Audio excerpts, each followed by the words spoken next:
Hey, Dr. Darwin Perkins here. Today we are going to talk about what's Bitcoin and why should I care? So, some of the first questions that I get are exactly things like that. What is Bitcoin? Why do I care about this thing that I keep hearing about? It's on TV, it's on the radio, it's on the advertisements, it's pretty much everywhere I look now. What is it? First thing you need to know is what's the difference between money and currency? There is actually a difference. And everybody thinks about it the same. Do you have any money? What they're asking is, do you have any currency? Right? Every government in the world creates its own money. Now, it does this for a couple reasons. And if you'd like to know more about how that's arranged, what central banks do, how the banking system works, go to my section on the website that is the financial piece. But for now, let's just agree that everybody's got money, everybody's got central banks, and everybody's got a banking system of some sort. Now that we have that, there is a difference between money and currency. For me, the definition of money is something that can be exchanged for something of value. So at the very lowest level, it's a bushel of wheat. It's a rock that somebody values, like a diamond. It's something that somebody believes has value, and they are willing to give something that they have to have that thing that has value. Now, if you turn it around, it's a loaf of bread. What do you have that you could exchange for a loaf of bread? And if you look around, maybe it's a picture. Maybe it's gold, silver, anything that you believe has value and the other person believes has value is called money. There are actually 5 qualifications for money. All right, so I'm going to try not to lose you here.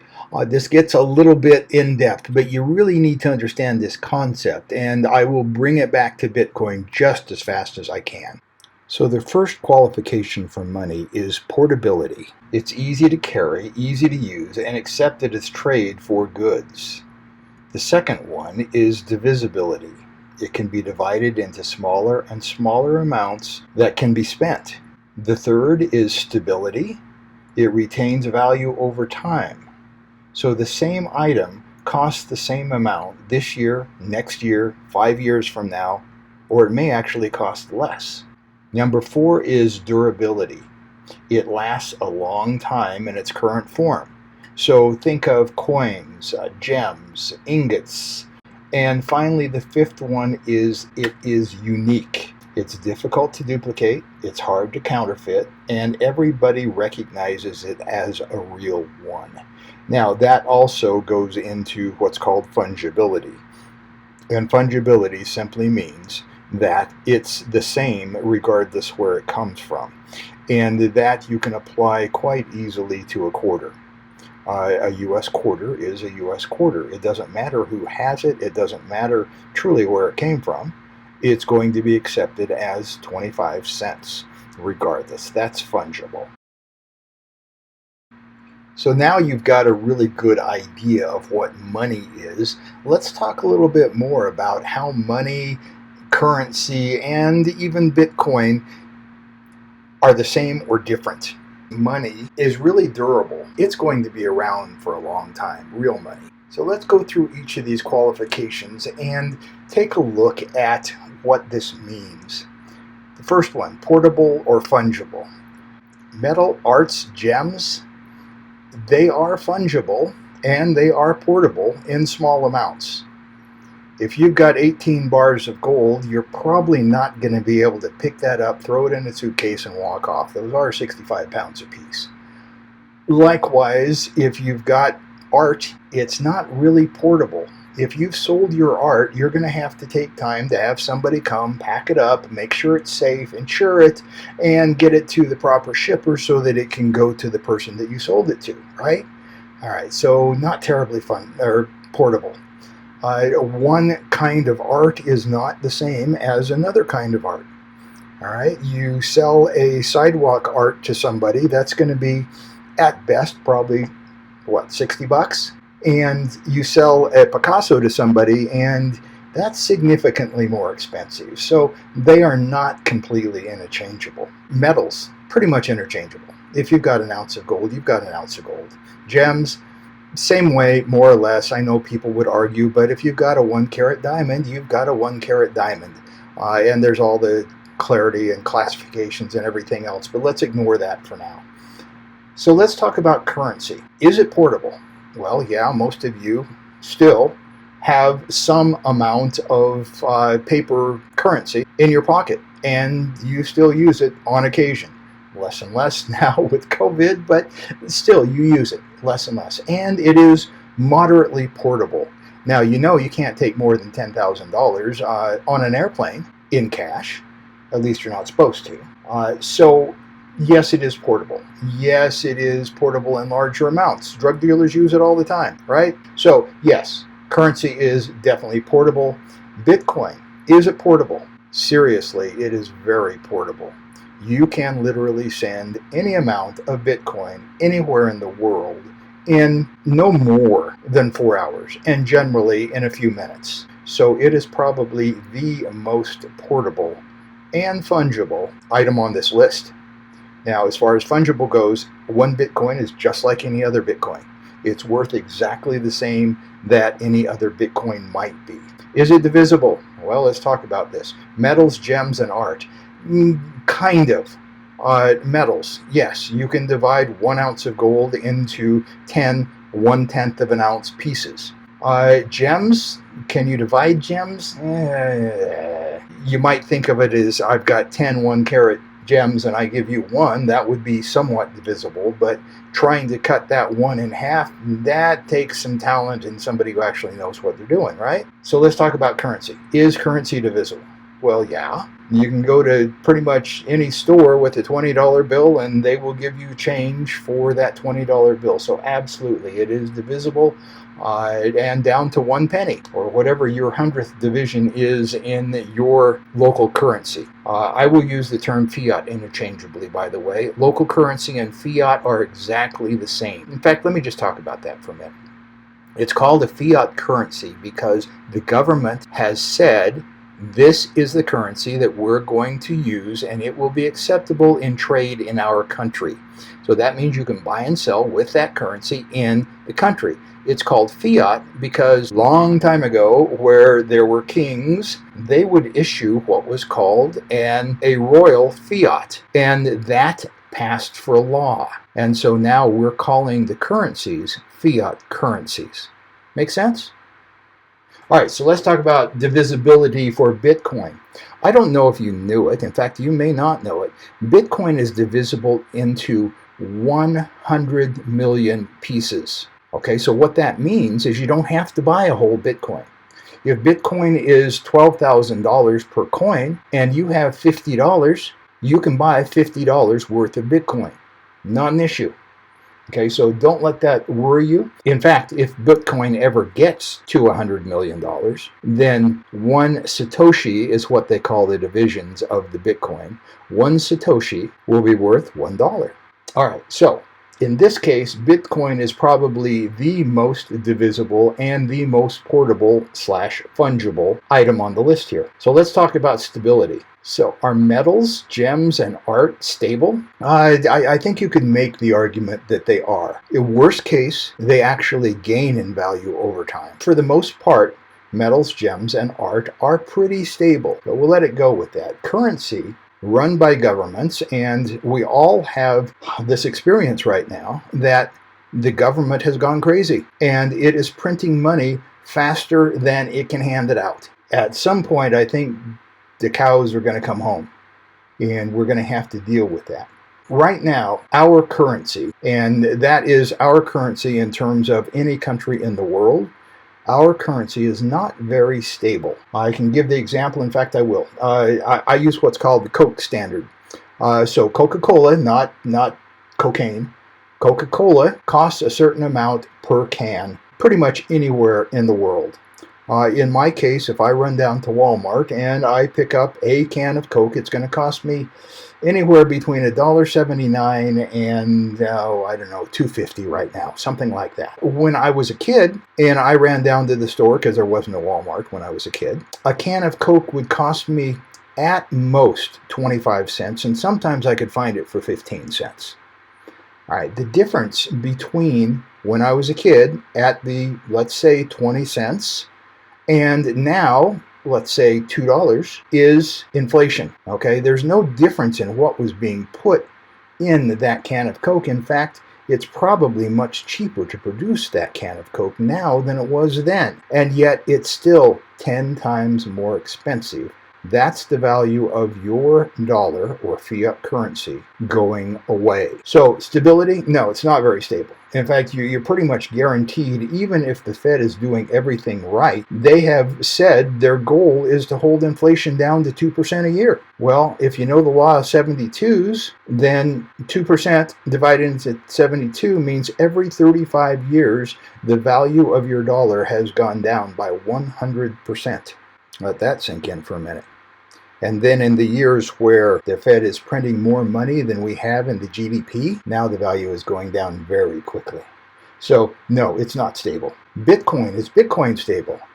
Frankly, no, it's not stable. It does have a really good track record of continually going up. Now it has wild swings right now because it's not very big. And being not very big, people can move the market very quickly. And by not very big, I mean its total market value right now, they call it a market cap, but its total market value right now is just over $200 billion. Compare that with gold's market cap of about $10 trillion. And you see, it's really not very big. I would say Bitcoin probably is not yet stable, but on the upside, over time and even over 6 months or so, the value of Bitcoin rises. So while it's not stable, it's becoming not only more stable, but more valuable as time goes on. Durable. Yes, for metals, gems, and art, for everything except art. We do have art from the 14th century and before, so it is somewhat durable, but it really does have to be taken care of. Where metal and gems, yeah, they're going to be durable. 1,000 years from now, that ounce of gold is going to be an ounce of gold. Metal, gems, and art, yes, they are durable. Currency, is it durable? Well, it depends on your definition of durable. It'll last 3 or 4 years before it needs to be replaced. So I would say in general, no, it's not durable. Bitcoin, is it durable?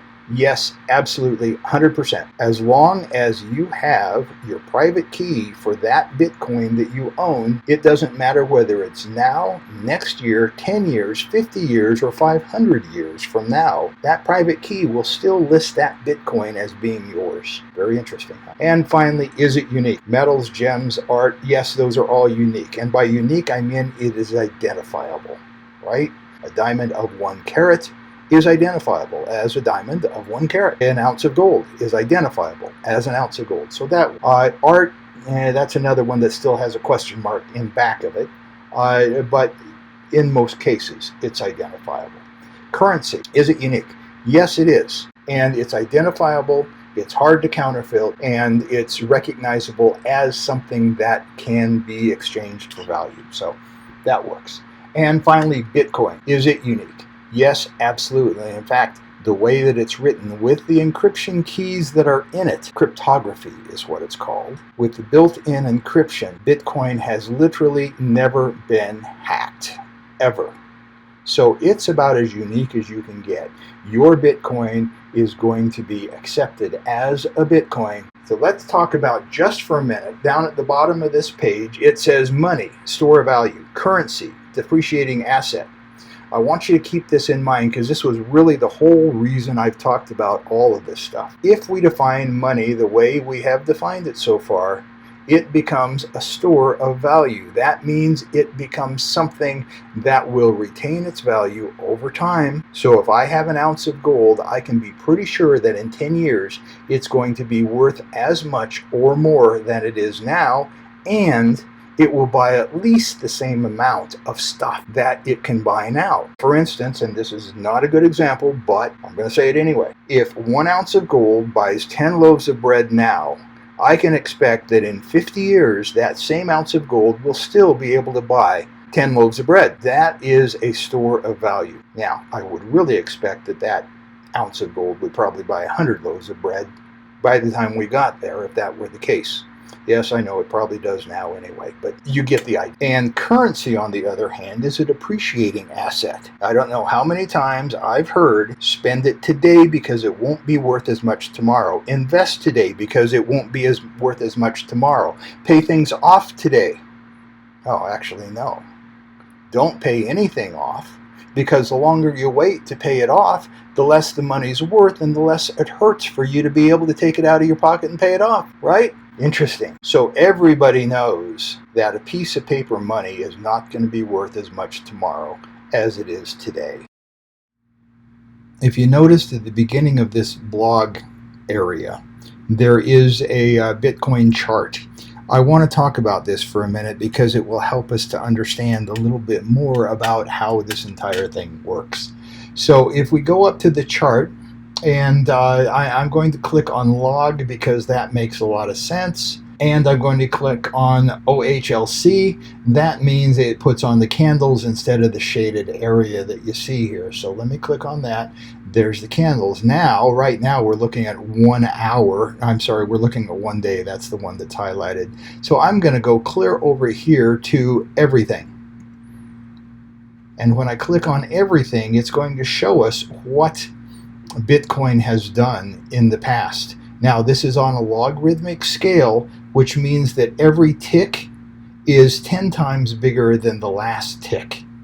All right, and the reason I'm looking at it that way is, let me turn it off and I'll show you. If you see from here, July of 2013, when Bitcoin actually got put on an exchange, until now, well, until July 17th, it doesn't look like it really did anything. The fact is, it did a whole bunch, but you don't see it because these are so high. This is $20,000, right? $19,800 something. So about $20,000. And this one is about $13,873. So those are the two big bumps so far. But it's much easier to look at it in the log graph instead of this graph, so you actually see how things have progressed. Now, if we go back over here, you'll see that Bitcoin started out about $95 and closed that day at $127. That's interesting, huh? And then over time, you know, here was a major spike up right here. Bitcoin opened at 202, and in 1 day it went to almost $1,200, very close to $1,200. Very cool. That was the first major spike. And this was the 1st of November 2013.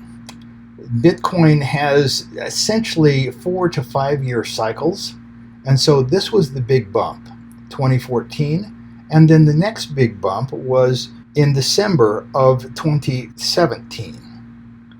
Okay, so that was about three and a half years later. So December 1st, 2017, it was at its highest for a few hours. Not very long. And then it has sat pretty much through the rest of this time for the last 3 years and actually struck down. So its low was 38.76 on the 1st of March. Now, you remember the 1st of March? You remember that entire March period when the stock market crashed? Remember that? Well, Bitcoin crashed a little bit too. So did gold. So did everything else. Everything lost a little bit of value. And if I have time at some point, I'll tell you about that. That's not a today thing. But now what we see is it starting to hike up again. So that's why I say that probably what you want to seriously consider is that if you want to get into Bitcoin and you want to get in for a fairly reasonable number before it spikes yet again, the next 6 months to a year might be the time that you want to consider getting into Bitcoin. And just for a reiteration, here's that middle of March spike down. You see that? Yeah, that's really went down. This particular one, we were down as low as 38.76. one of the questions that does keep coming up is, will Bitcoin go to zero? And the answer is no, simply because the lower it goes, the more of a bargain it is, and the more people want to buy it. Now, there's also the other half of that. As it goes up and it starts to go up very quickly, people get worried and they get in. All right? And that's called FOMO, FOMO, or fear of missing out. Try not to get there. Every time Bitcoin goes up, it comes back down a little bit. Bitcoin historically moves anywhere from 20 to 50% in any given direction, and then reverse itself and move half that far the other direction. What I'm trying to say is there's never a terrible time to get in. There are better times than others. I was reading something just last week, so Bitcoin was right in this area for last week. And what they said was that had you bought into Bitcoin at any time in the past, there was a 99.9% chance that you were in profit today. That's pretty good. There are very few other places that can tell you something like that.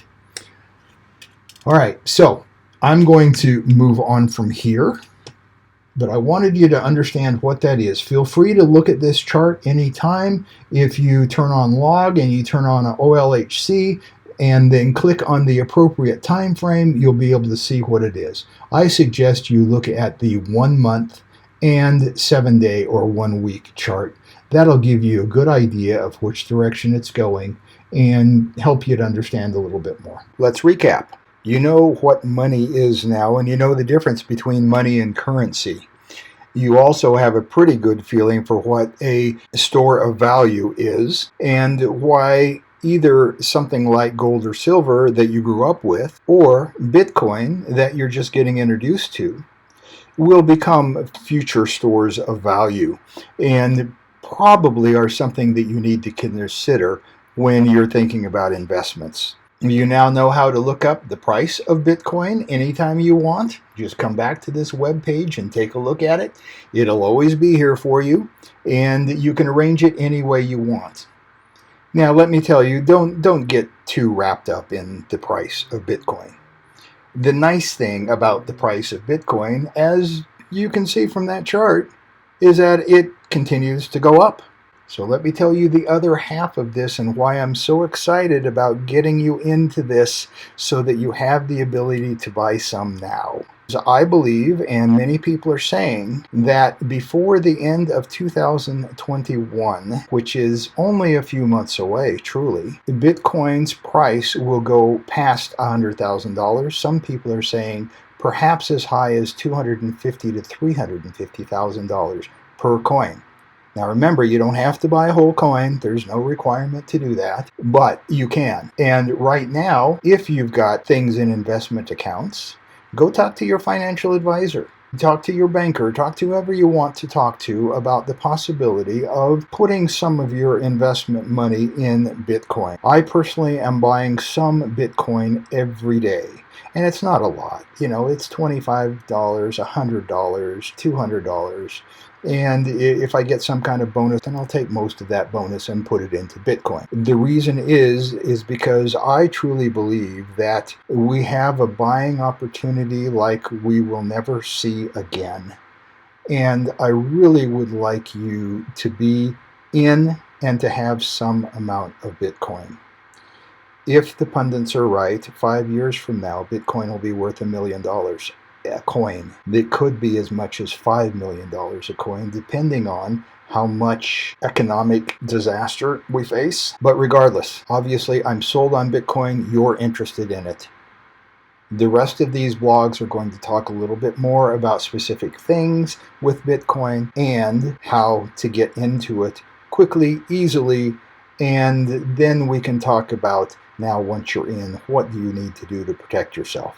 So we'll cover all of that. Don't worry about it. It's all going to happen just very easy. This is Dr. Darwin Perkins. You have a great day.